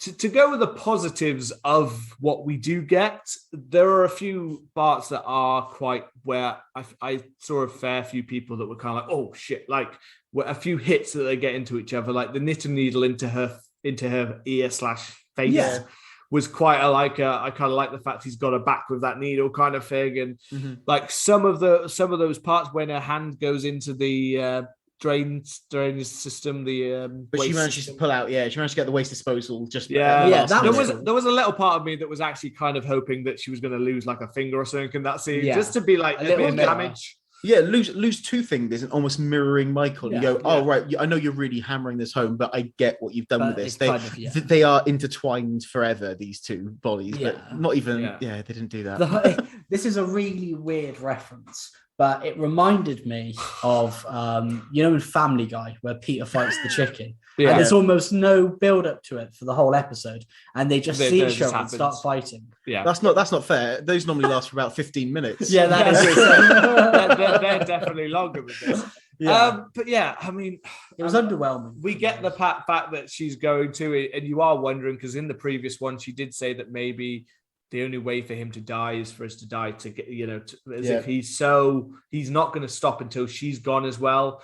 Which, as they put it into the last one, like I'm fine in a way. I was happy for Laurie that I didn't actually kind of want her to die, to be honest, because we've done that. Done that. Yeah, I was fine with that, but at the same time, also thinking of the other ones, her dying, and putting the idea that he was a stalker that just couldn't let go, and that he can't let go until they're both gone, and he's going to keep coming back, and just linking him fully to Laurie in that way. I do think there would have been a better symbolism there if they had gone out in more of a big bang together kind of thing. Sheriff could have come in and shot like he was meant to save, not to save it, but like she still dies in it, but actually makes the shot or still kills Laurie. When they did the flashback in Halloween Kills, where he kills Jim Cummings. You're like, oh, why not just do something where he does or bring the daughter into it, and you still lose. I think Laurie should have died in this. It sounds awful. I think she should have died as well. Yeah. I don't like her surviving and writing a shitty memoir book that no one wanted. Like she's, doing Bilbo Baggins. It felt Bilbo Baggins. It also felt very Scream, like the new Scream. It feels like that sort of level. And Neve Campbell, like I'm just writing these books. Now this is like I'm living off of what I've been, and people know that's not who she was. Yeah, she was. I know it's meant to be like a therapeutic moving on, but it just felt like. But it's funny you say Lord of the Rings because it did feel like this film ended about 4 different times. Yeah, and it's weird because she's so the start of the film, the beef is squashed, and then the beef's back on, and then the beef is squashed again.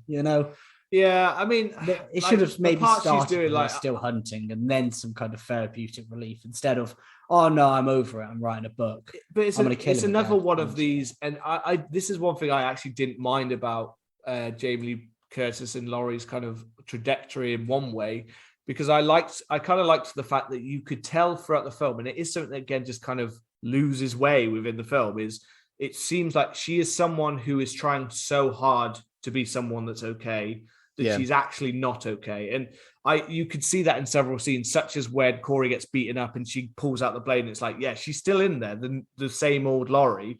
And she is still like, the second that she gets talked to, that scene that you said with the lady where she gets talked to and kind of like, it's all your fault. Again, you see her break and you see that this is all just a persona. But there's a certain point in the film where this just seems to die out with her character. And by the end, I didn't mind the fact that she was making this book, because it kind of played into the fact that she almost thinks that that's what I should be doing as a person who's trying to recover. She becomes a caricature as well. That's the problem, though. Yeah. Everything does. There is all the subtlety is gone. There is no nuance in the character anymore. It feels like they've just given up and gone, this is what makes sense. At the end, when we come back to her writing, that was my point where I was like, no, this should be like, it's gone, it's done. She should be fuck that, like at this point, like, but you're still writing this book, and it's like, I thought that was only a mask, your mask that you were putting on. Yeah, exactly. It would have been better. It would have been better for her to have printed off and burnt them or thrown them in. When they throw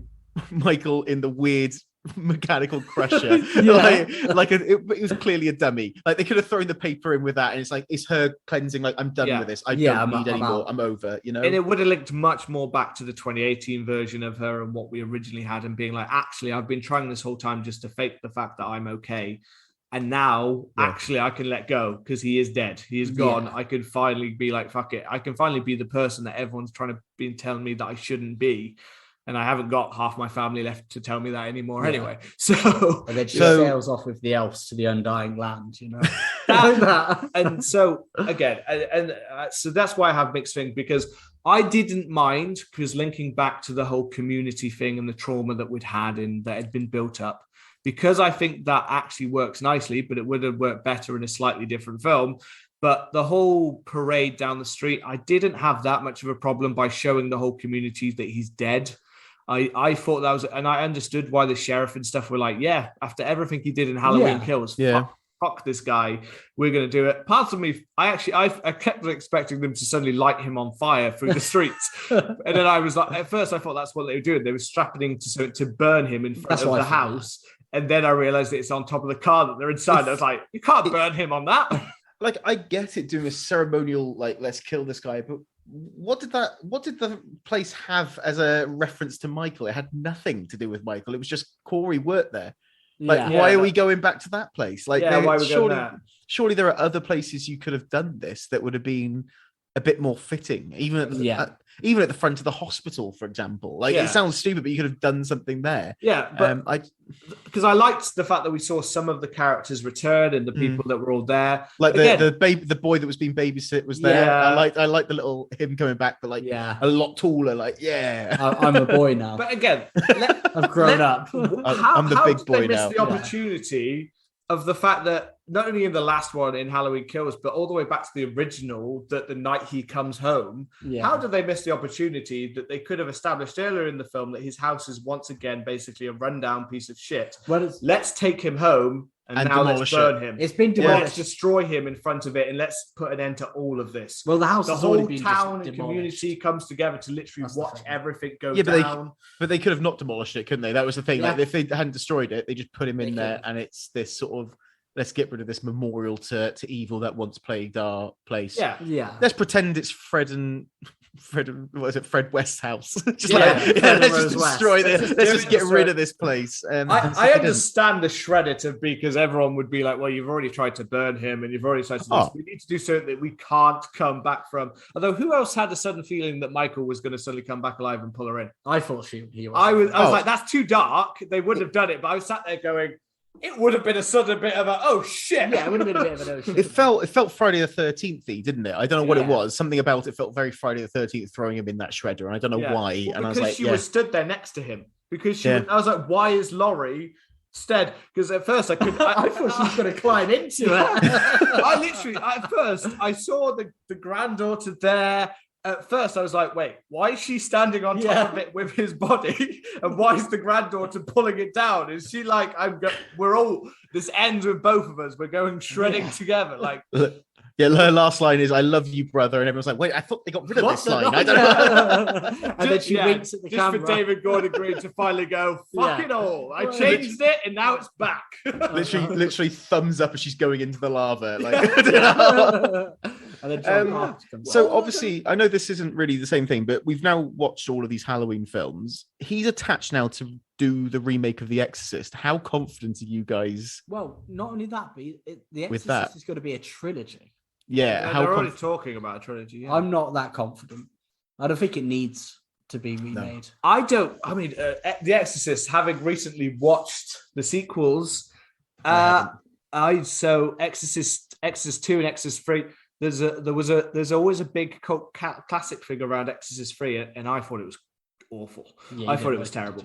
It's no 2, Halloween 3, is it? Yeah, it's not. No. Exorcist 2, a lot of people give shit, and at least that one's psychedelic and fucking weird as hell. And you've got Richard Burton and this amazing cast just doing random shit, and you're like, at least it's kind of entertaining on some value. Whereas the third one is basically like a crappy TV cop show. Yeah. With occasional talk about Exorcist, and it doesn't make any sense apart from Brad Dourif is in it and does a really great scary scenes in it. That's literally the only redeeming feature. But for Halloween, from watching those, I was just watching them going, here's the thing. So nobody has a fucking clue after years of trying to do it of how to make The Exorcist a sequel to Exorcist, because there probably shouldn't be one. There shouldn't be one, and I don't think there should be a remake. Admittedly, I think if you go back and watch Exorcist now, it's not as intense as it was back then. But I just don't think they should touch. There are certain films I don't think people should touch. You've got The Exorcist, which redefined the genre. Citizen Kane, which redesigned to find a bunch of films. There's certain classics you just don't touch again. Yeah. Halloween. Citizen Kane with Dwayne the Rock Johnson. Could that sway you at all? What do you mean, Citizen Dwayne? Citizen Dwayne. Maybe, but that's why I think really now, I know they won't, but if they're going to touch the Halloween franchise, I think it needs to be as an anthology. Because I don't think you touch the original. The other film that shouldn't be remade before I rudely interrupted. Oh, I was going to say like Space Odyssey. Those are the sort of films that you wouldn't touch those films like again. Landmark films. Yeah. Landmark films that define something. It's like, The Exorcist defined the genre. Yeah. The Thing should never have been remade again after Carpenter touched it, but they dirtied that bad boy up, didn't they? Luckily, no one remembers that happened. No one went to see it from the box office numbers. It was a collective blank in our memories, wasn't it? Yeah, because it's literally. There are certain ones that you need to blank out. I mean, as I said, give this a few years. I'll go back and watch it.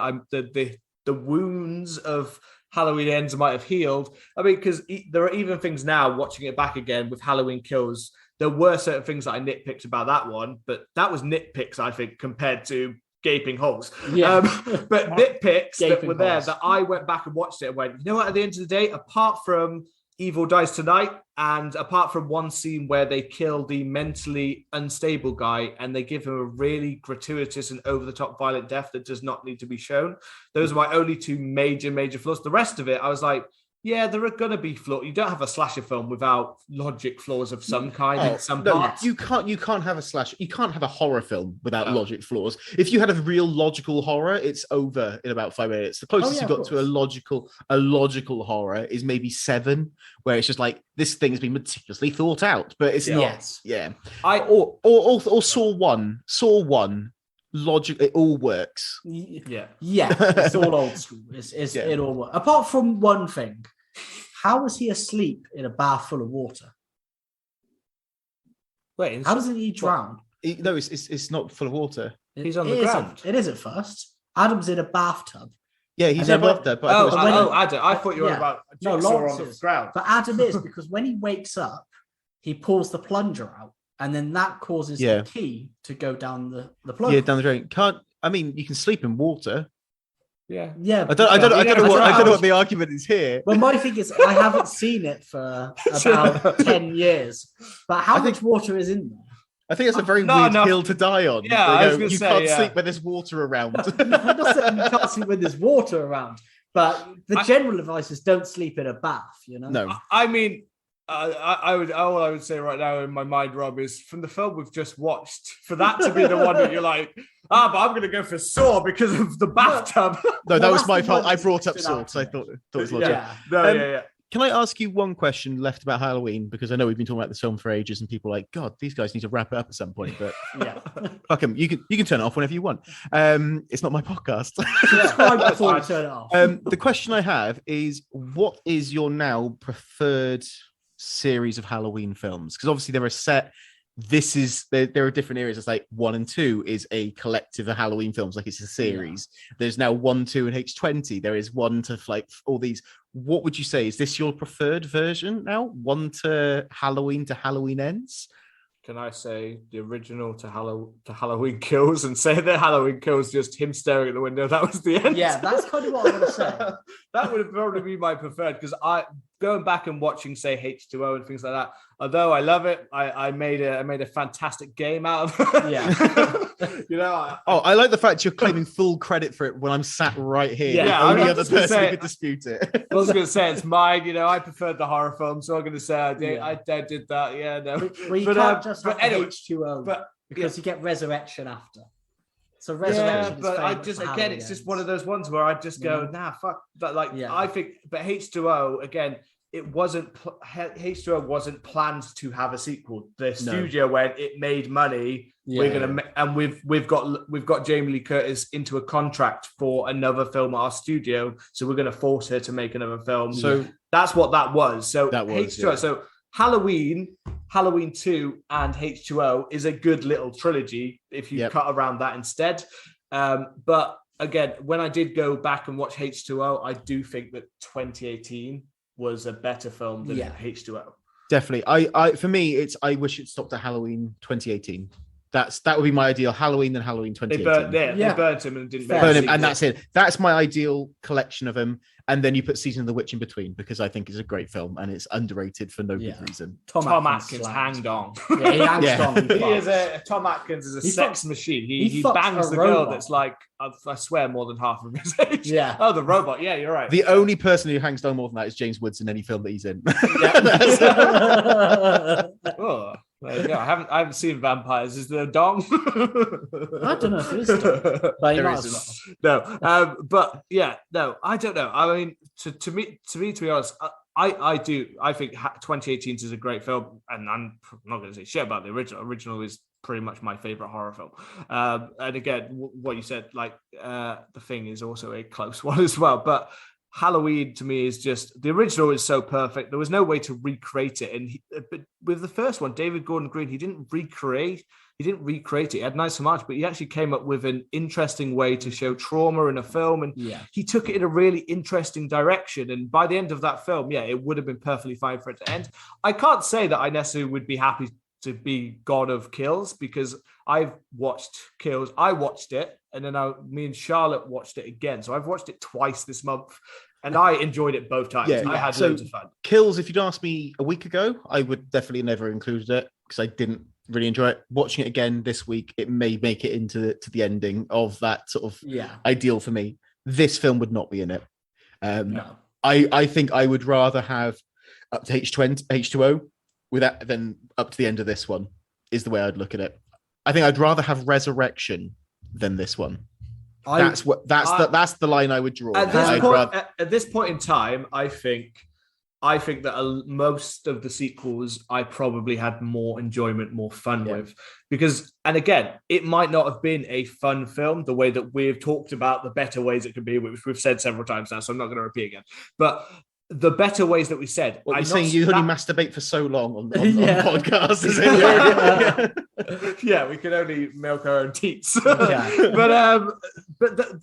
I think that they're all logical ways that we said that were all different ways, like that they would work. But a lot of those ways would have been more straightforward, less convoluted, and could have worked and would have made for far better films. But I think that's, I don't know where it's gone wrong, but they wouldn't have been a fun film, like I was saying before. They wouldn't have been fun. It wouldn't have necessarily been a fun film to watch, but at least it would have been an interesting film to watch. Mm-hmm. The problem here is, as I've said again, my main flaw literally is basically the gap between Corey falling off a bridge to maybe when Michael comes back towards the end. That gap, I had heard some reviews and stuff where they said that there is a major dip in the middle of this film. And they're absolutely right, because there's almost nothing interesting about the Corey-Michael relationship. It happens almost exactly halfway through as well. Because obviously I was watching at home. It's almost 55 minutes in that he falls off that bridge. Which is a long time. And I was going to say 55 minutes. And the fact that there's barely any kills, but the fact that to that point, although I was wondering where it was going, I was enjoying the film to that point. And then it goes off. Again, most people in the audience who came to watch a Michael Myers film will probably sat there going, what the fuck is this? But for me, I was enjoying it. And it would have made it, if they'd kept going on the trajectory, did closer to what we were all saying, then I would probably put this much higher up my list and I would have been fairly happy with the ending. But instead now, because it's such a convoluted kind of mess of a film, it's down there with zombies, and it is right now how I feel is it is down there at the bottom. It's with the weakest. It's with Paul Rudd, and Paul Rudd is actually probably still more funny, even though that's a convoluted mess in its own way as well. So the issue we really take away from this is they put 4 writers on a project which needed 2, or just us 3, just the boys.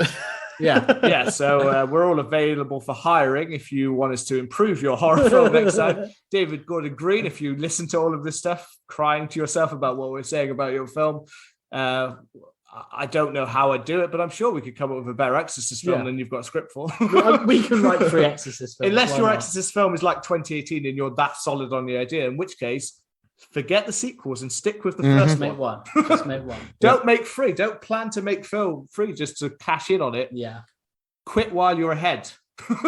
That's it. Quit whilst you're ahead. Because, I mean, I will take this timeline over the other ones, but that is only because every Halloween saga or timeline has a disappointing ending.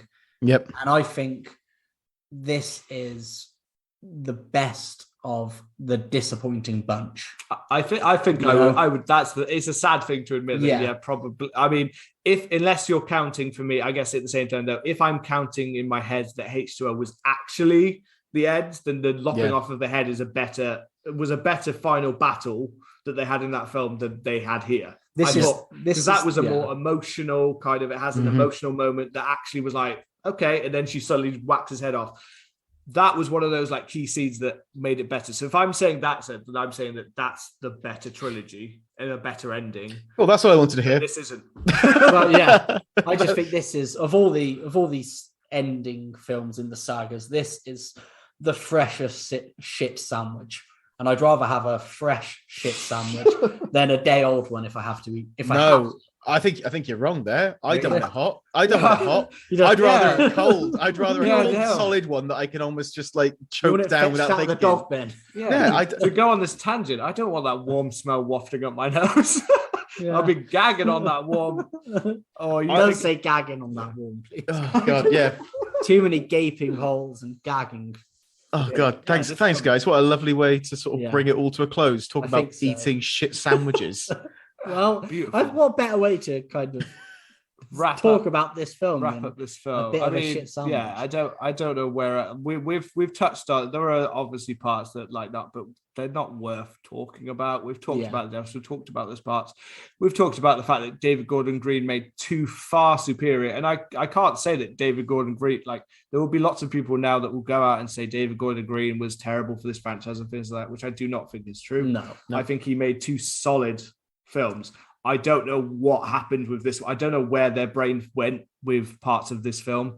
I don't know. I feel like, as we've said before, that maybe they bulked on something, but there's just so many missed opportunities. The kills are underwhelming as hell. The lack of character, and also one thing we didn't mention actually is the fact that we have several legacy characters that are still in this film or from previous films. Yeah. Or even if they're just a legacy based on 2018 or kills that have been brought back into this film that barely get anything to do. Lindsay Wallace, talk about a waste of what's the point in even having her that? Why was Hawkins not part of it? You said about the sheriff. Why were all of these characters not the victims of Michael or someone instead of the random crap characters we bring in instead? Like, why did we not have characters that have been established for two films be the possible victims? Like, why haven't we got a scene like Lindsay's scene where she gets chased down was one of the better scenes in Kills, like that suspenseful kind of. I don't know why she ran through the woods, but instead of running towards the houses. But again, in that Halloween Kills, it was still one of the best horror film. You run through the woods. Logic. It was a logic thing again. So that's what I had a problem with. But now, in reflection, compared to this, it's far better.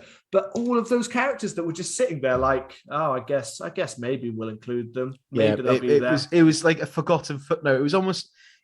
You know, when you're writing an essay or something for your like course or something, and you get to the end and you go, oh shit, I forgot all these great quotes I had. I'll just do all in the last paragraph and hope I get some points for them just because they're in there now. And they just literally went, in they go, and that hopefully people won't mind too much because they got to see him again. Yeah, literally that. And I did. I'd rather have not seen them. I'd have rather not seen them. Yeah, no, it was just a waste of the actor's time from what I feel. Again, after all of these years, Laurie Strode's story comes to an end. We have her have a nice scene, I guess, with Hawkins where we're establishing that maybe there's something there. Again, I didn't mind any of their scenes together. What did he bring her? I couldn't work out what it was. Vegetables. Why? Because he, earlier is a vegetable now. That's how I took it was. He made a joke. He said, she said, have you ever heard of a vegetable? Because he was just buying meat. Oh, is that was it? That was it. So that's why he brings us some vegetables. I didn't mind their kind of scenes together. But what about all of these other characters like Lindsay I actually Wallace? hate that. I feel sick now that that's the joke. He should have just had, she should have opened the door. It's a box of Trojans, and he says, "Look, it's been 3 films. Let's fucking do this." Literally holding a box in front of his crotch with a dick in a box. Like, come on. Yeah. And he's stiff in the, he's like, Michael's now stiff in the ground. I'm stiff in this box. Let's go for it. There you go, yeah. Your daughter's dead. I know you're probably past the point, but let's give it a try and get you another one. I'll give you something to write about. Yeah, literally. There you go. Yeah. There we go. No, but yeah. So yeah, all of those characters are just wasted. It's like, why didn't Lindsay Wallace get some kind of filling or ending after all? Why did I say filling? Because you're talking about Dixon. Because we're talking about Dixon. Yeah, we're talking about. I think we've come to our natural kind of point of that. I think once we're going into tangents of dicks, and You said actually, come as well. we've been quite good with our tangents this time. We didn't go off in as many normally. And if and when Josh, we have you on again, I'm sure. I'm very focused. That's the truth. I'm very. I'm trying really hard right now. I think you might have kept us on track, and I'm sure your podcast is far more structured than ours is. Yeah. So I feel like you're the one that's keeping us on track. If not, we probably would have talked about dongs for about 20 minutes. I am rather deranged. So Discount is my second podcast that I've done, and I was the host on both of them, and very much it was run to by my letter. I would like, cool, you've had your segue now. Let's move back onto topic. No more fun for anyone. No one should be enjoying this podcast. Let's keep going. One laugh. I was gonna say, yeah, and we are literally just talking. We are just one of those podcasts that's just talking. I was gonna say we're basically like Always Sunny in Philadelphia, them talking to each other and just going off into a million different directions, and literally like, in fact, like their podcast. Where they just talk. They don't even talk about the episodes half of the time. I should have been sat here eating the whole way through to feel like you've got Frank. As the sun's kind of rising in a crack house, and it's just the rambling conversations. That's the theme you've possibly described when we're about like, I don't know, 80 years old and everyone's left us behind. Yeah, that's us. I think that's very bold. That's bold of you guys to think you're making it to 80. The way that you ramble. Oh, sorry. I know we talked about the film, but can I just ask one question again? Sorry. Yeah. He almost got hit by 2 different vehicles, and then nothing came of it. Why did he not die by being hit by a truck? Corey. Oh yeah, that was. It was like, here's a nod, here's a nod, here's a nod, and then he didn't die that way. Stupid fucking film. Yeah, that's your last thing. I still I think I would have preferred it if Michael was on that bike. Going back to it, I think him being on the back riding the bike with Corey, because it's just like, fuck it, all right, let's do this. If we're gonna do Michael and the Apprentice, let's do it. Let's get back on the bike. Let's get some homo. Let's get them just walking through town and giving everyone a piping and a stabbing. There we go. Right, let's wrap up and let's go to Josh in a very Hot One-esque kind of way and say, so Josh, what before we wrap up, anything you want to tell us coming up on your podcast for anyone who's enjoyed this mess of an episode? Oh god, yeah. Well, we've just released survival horror games, which is always fun. They come out. We got episodes coming out every other Tuesday, so the second and fourth Tuesday of a month. So quite strict schedule, as I said. And the next one we'll be doing fighting games, which is always fun. But yeah, if you are interested, check us out on our socials, which is at Discount Pod. So it's 2 C's in there. It's like discount, but counting discs as well. It's a very clever name. I came up with myself. Which I'm good at becoming names for podcasts, hence your podcast name as well. Yes. I was gonna throw that in at some point. Yes, but I forgot that was my introduction for Josh, originally, the creator of our name of our podcast. Yeah. We had a lot of other names, but Josh's I thought was the best, and you agreed. Yeah. So we as did I. So it's because I kept waiting for the day that Josh might look at our podcast after he had 1 or 2 failures of podcasts that he had missed by. I was waiting for you to usurp and say, I actually made it, so I'm going to take the copyright and I'm going to do Cast Me to Hell instead and just get rid of you guys. Yeah, I love the way just replace you. You just said to his face, "You've had 2 failed projects." Yeah, I haven't had 2 failed. One of them's still going, which I'm hoping people will go listen to. But Seb has said it's a failure. I called it's a failure. I only called it that based on something you had said about the failure with one of them, but I did say 2. I did meant 1. Yeah, the other one. Well, take this man. Sorry, one of them has a reboot, as you might say. I guess. Well, it's been done for a year, and we lost the host, and I got married, so it slowed things down. Yeah. And the other one, all the episodes are still available. So if you are more into films, there is one called Old, New, Borrowed Who, which is a big deep dive on different actors and the films they've done. So go and have a check on them. They're not going down, but it's probably never coming back. So yeah, 1 failed, 1 thanks. It might come. Thanks for that. Yeah, cheers. See, Josh won't be speaking to me after this podcast and won't come on here again. But it's all right because he could copyright us and end our podcast whenever he wants. Yeah, that is true. Yeah, I've got a text with it there, so I've got proof of intellectual property. Yeah, exactly. So yeah, if it ever starts making money, you know who's suddenly going to appear and go, Well, where's my cut? Yeah, it's just a shame that Josh might die in a unfortunate accident that we have nothing to do.